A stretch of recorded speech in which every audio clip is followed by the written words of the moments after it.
Tuhan datang kepada kita untuk menolong kita bila mana kita sungguh-sungguh mendengarkan firman Tuhan.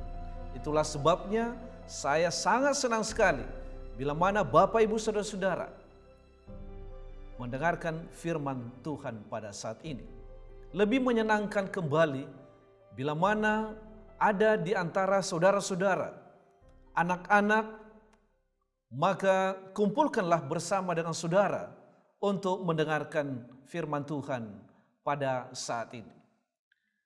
Saudara-saudara, beberapa buku sejarah saya pernah membaca, dan salah satu buku sejarah yang saya senang adalah buku sejarah tentang Pulau Nias, karena saya berasal dari sana. Saudara-saudara, saya membaca satu judul lompat batu. Apa yang membuat ada lompat batu di Pulau Nias?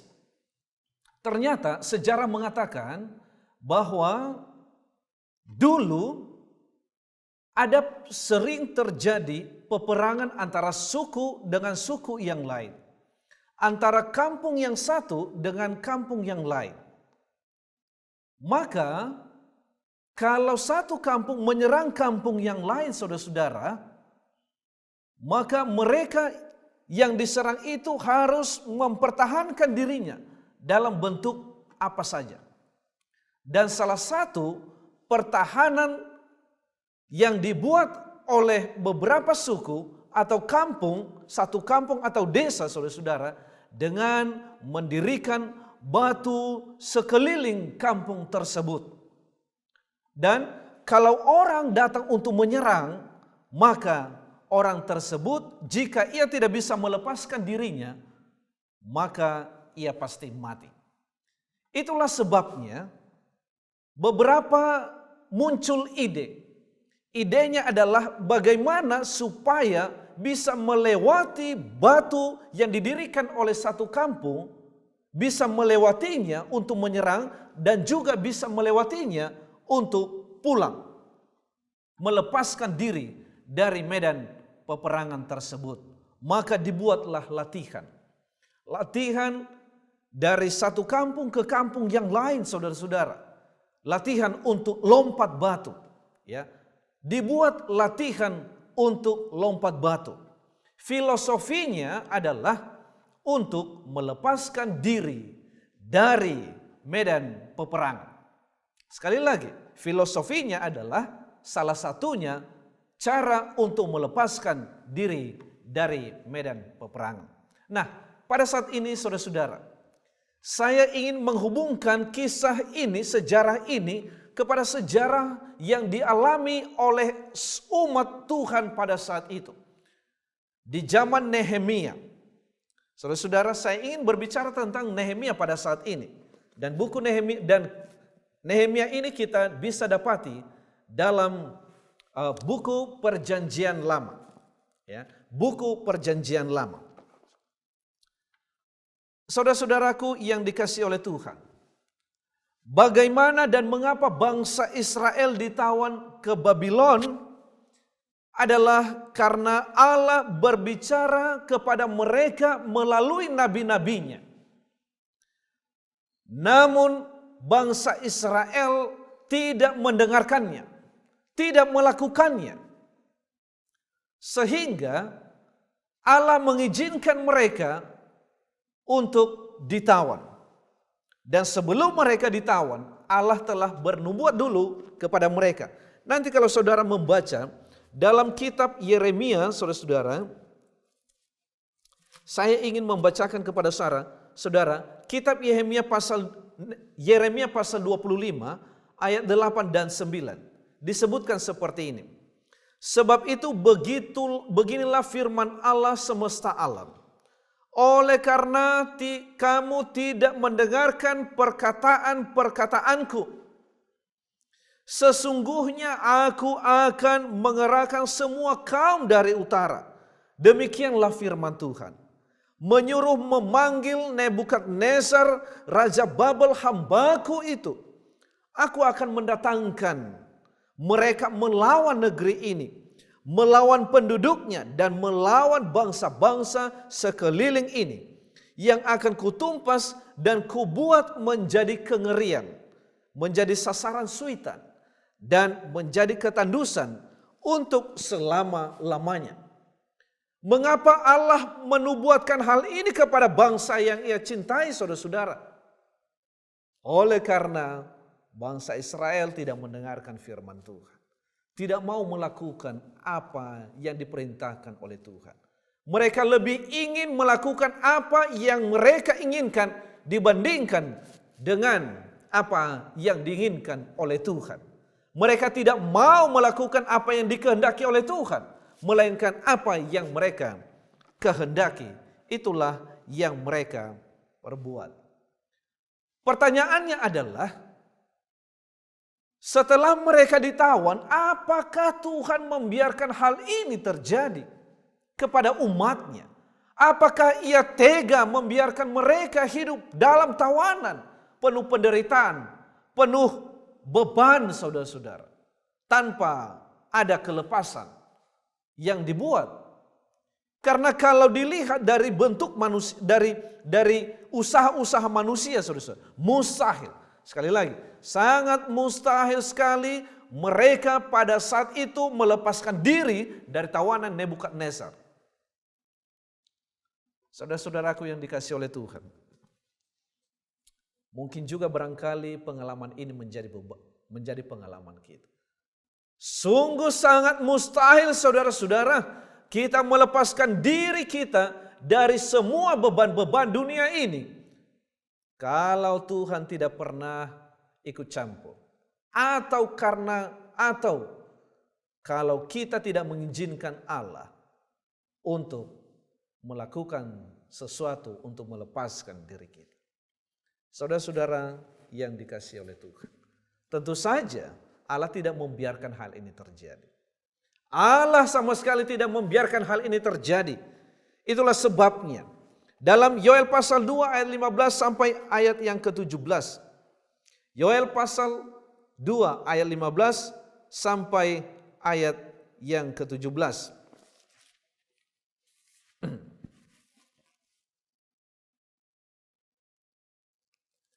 Mari kita baca, saudara-saudara, dalam kitab Yoel pasal 2 ayat 15 dan 17.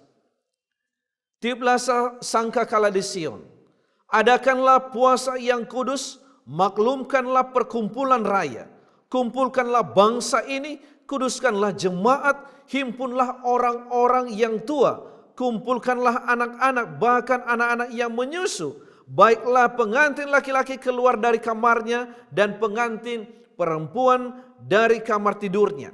Baiklah para imam, pelayan-pelayan Tuhan menangis di antara balai depan dan mesbah dan berkata, sayangilah ya Tuhan umatmu dan janganlah biarkan milikmu sendiri menjadi cela sehingga bangsa-bangsa menyindir kepada mereka. Mengapa orang berkata di antara bangsa, di manakah Allah mereka?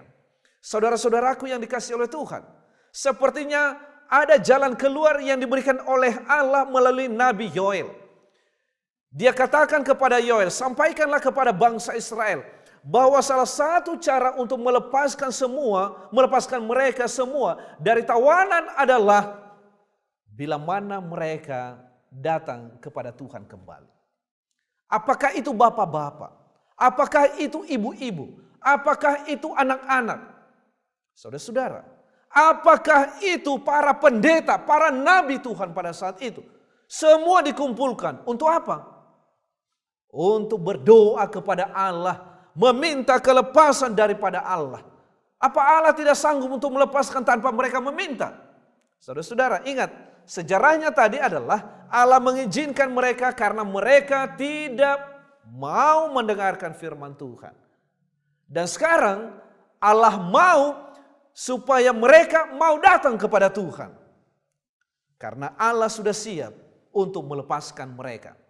Saudara-saudaraku yang dikasihi oleh Tuhan, terkadang kita karena beban-beban dunia ini, kesulitan-kesulitan hidup, karena akibat resesi ekonomi, ada kekhawatiran dan ada kebimbangan sehingga kita malu untuk datang kepada Allah karena tekanan-tekanan hidup ini, saudara-saudara. Kita melupakan bahwa ada satu orang yang sanggup untuk menolong kita, yaitu Allah sendiri. Datanglah kepada Allah, saudara-saudara. Dan itu yang dilakukan oleh bangsa Israel pada saat itu. Ya, itulah yang dilakukan oleh bangsa Israel pada saat itu. Sebenarnya, siapakah Nehemia ini? Ya, siapakah Nehemia ini, saudara? Dia adalah salah satu orang yang ditawan oleh bangsa Israel. Yang ditawan oleh bangsa Nebukadnezar pada saat itu. Bangsa Babel pada saat itu. Saudara-saudara, seseorang bercerita kepada Nehemia mengenai keadaan bangsanya. Baik mereka yang tertawan maupun mereka yang telah tertawan, tetapi hal ini ditanggapi serius oleh Nehemia. Ia sangat sedih mendengarkan cerita dari temannya. Karena bangsanya sedang menderita. Baik mereka yang tidak ikut di dalam penawanan maupun mereka yang ikut di dalam penawanan. Saudara-saudara, apa yang dilakukan oleh Nehemia? Kalau saudara membaca Nehemia pasal 1 ayat yang ke-9. Nehemia pasal yang pertama ayat yang ke-9.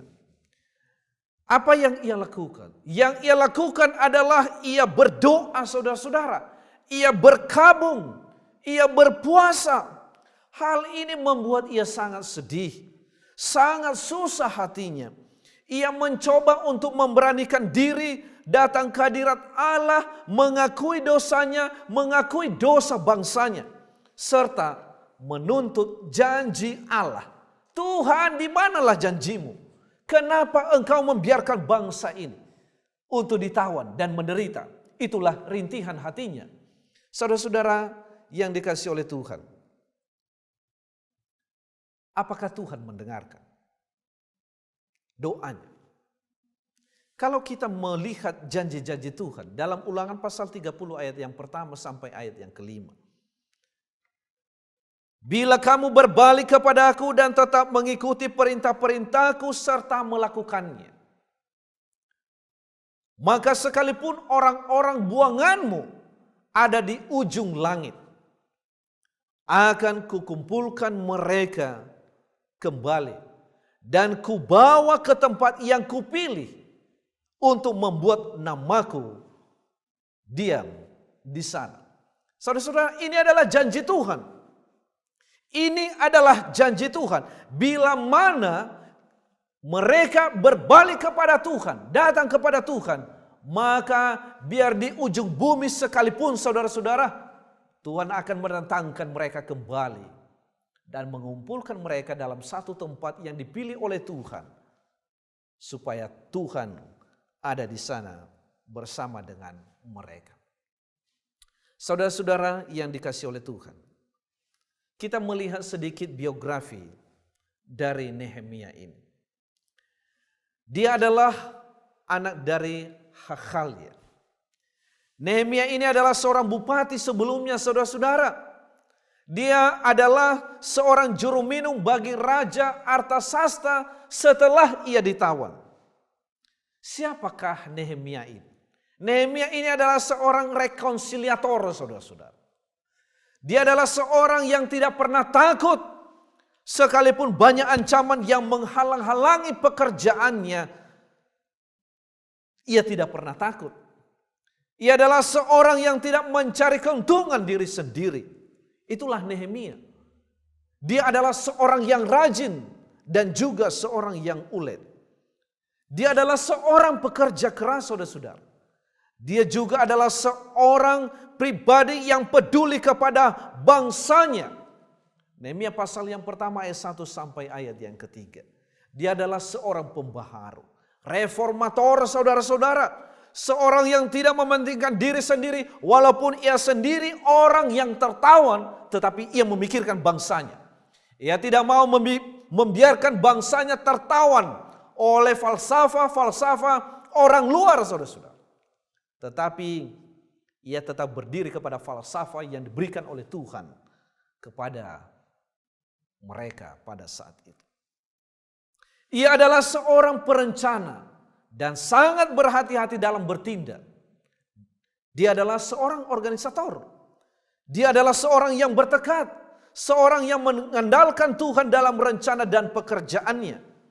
Sekalipun dia adalah seorang yang ditawan, namun ia merindukan, sekali lagi, namun ia sangat merindukan agar Tuhan memulihkan bangsanya yang sedang ditawan. Saudara-saudaraku yang dikasihi oleh Tuhan. Dan itu hanya dipulihkan jika bangsanya beribadah dengan benar kepada Tuhan. Jika bangsanya kembali kepada Tuhan, beribadah kepadanya, melakukan perintah-perintah yang Tuhan sampaikan, maka pada saat itu Tuhan pasti akan memulihkan, mengembalikan bangsa Israel kepada keadaan semula. Saudara-saudara, kita hidup dalam dunia yang sedang ditawan oleh berbagai hal yang menjatuhkan kita daripada Tuhan. Tetapi membuka hubungan kembali kepada Tuhan, maka Tuhan Yesus akan memulihkan keberadaan pribadi kita, saudara-saudara. Demikian halnya dengan keluarga kita. Jika saudara menemukan keluarga saudara berada dalam kondisi kritis, saudara-saudara, perlu pemulihan. Jangan cari jalan keluar di tempat yang lain. Sesungguhnya tidak ada di sana. Carilah kepada Tuhan. Mintalah kepada Tuhan. Beribadah kembali kepada Tuhan. Carilah wajahnya, saudara-saudara. Pasti dia akan senang untuk memberikan kepada saudara jalan keluar dari permasalahan. Jika saudara menemukan kelompok saudara jauh daripada Tuhan, ditawan oleh falsafah dunia yang menjauhkan diri kita daripada Tuhan, sehingga memicu masalah-masalah dalam keluarga, dalam lingkungan kita, saudara-saudaraku. Untuk memulihkan hubungan itu, saya rindu saudara kembali kepada Tuhan, beribadah kepadanya, mencari wajah Tuhan. Dan Tuhan pasti akan menyediakan jalan keluar kepada saudara. Komitmen dan tekad kita untuk membangun diri kita sendiri, keluarga kita, umat Allah. Sekalipun kita adalah orang awam. Namun ketika bersama-sama dengan Allah, maka Tuhan akan menyanggupkan kita untuk berhasil melakukan pekerjaan itu. Bapak, Ibu, saudara-saudara yang dikasihi oleh Tuhan. Saya berbicara kepada saudara secara pribadi pada saat ini. Tuhan rindu saudara mungkin juga seperti Nehemia. Kita menjadi sesosok pribadi yang bisa memulihkan hubungan kita dengan Tuhan. Mencoba mengembalikan bangsa ini kepada jalur yang benar. Kepada umat-umat Allah. Dimanapun mereka berada, saudara-saudara, kita kembalikan mereka supaya mereka percaya kepada Tuhan. Saudara-saudara, mungkin kita berpikir bahwa kita tidak sanggup mengatasi hidup di dalam dunia ini. Tetapi janji firman Tuhan, Filipi pasal 4 ayat yang ke-13. Segala perkara dapat kutanggung di dalam Dia yang memberikan kekuatan kepadaku. Tuhan adalah jawaban kelepasan dari semua beban-beban dunia ini. Dan kuncinya adalah harus kembali kepada Tuhan. Menuruti perintah Tuhan. Melakukan apa yang benar di mata Tuhan pada saat ini. Saudara-saudara, Nehemia adalah seorang awam yang merindu-rindukan kelepasan bangsa Israelnya. Bukankah seharusnya kita juga di zaman sekarang ini, kita menjadi seorang yang merindu-rindukan agar kita keluar dari krisis yang sedang terjadi di sekitar kita. Saudara-saudara, berita-berita pasti membuka pemikiran kita, membuka mata kita untuk melihat bahwa kita tidak bisa melepaskan diri secara sendiri, saudara-saudara. Tidak bisa.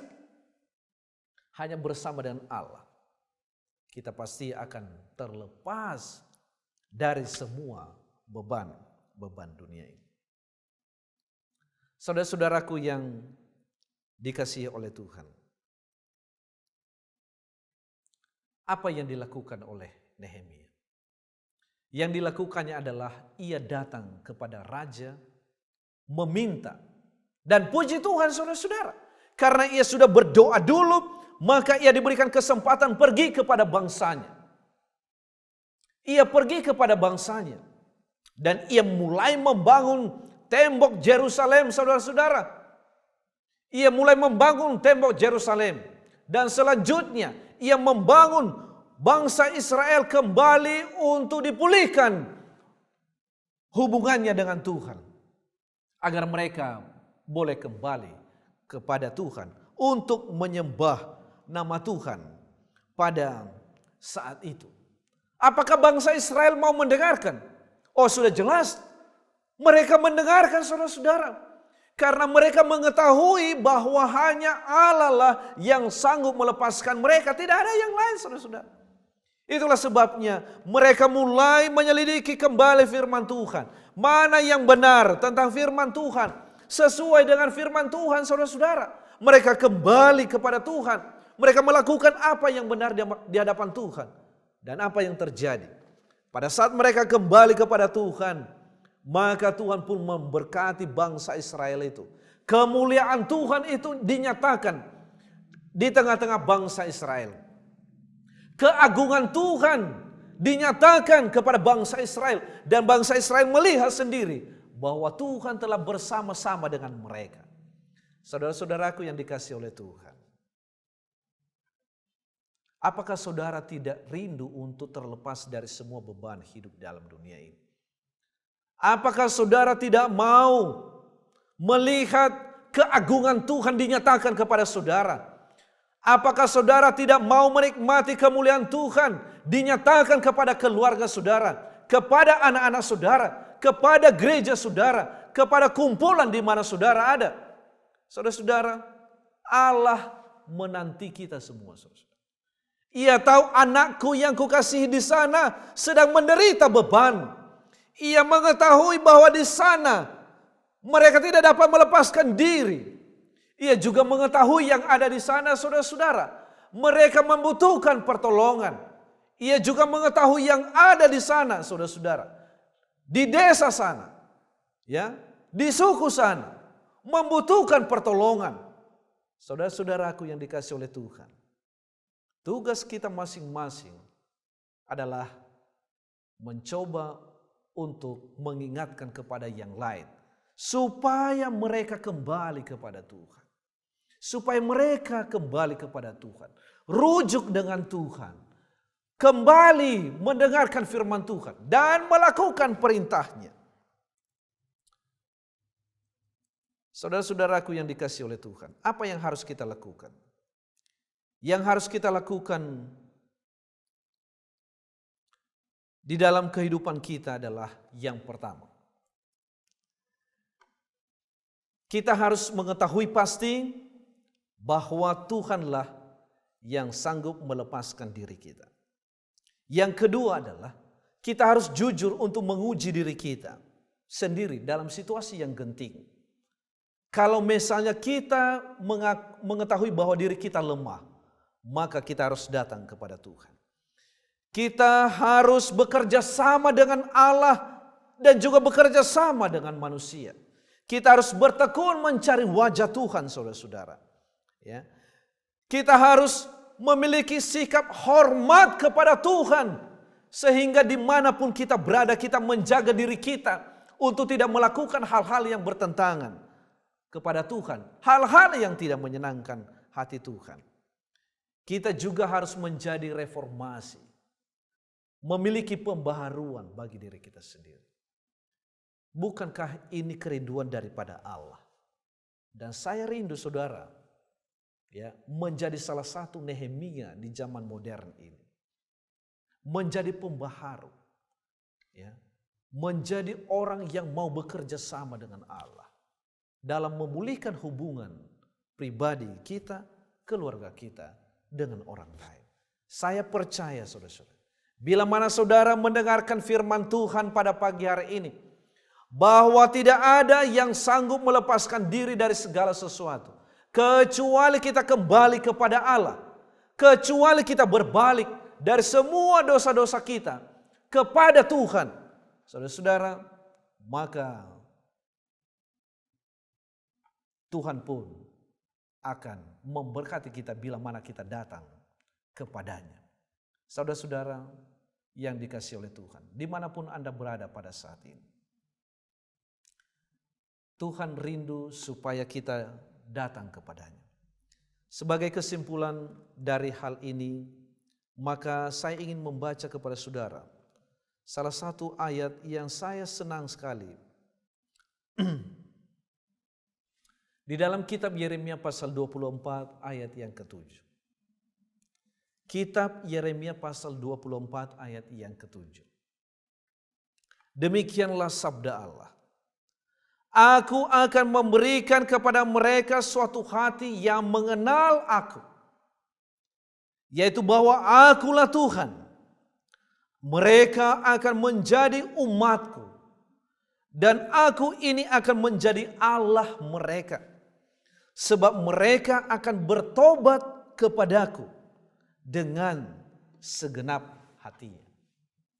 Saudara-saudara, Tuhan rindu memberikan kepada kita satu hati yang benar-benar diperbaharui sehingga kita belajar untuk mengenal Tuhan, bahwa Tuhan itu adalah kelepasan bagi semua orang.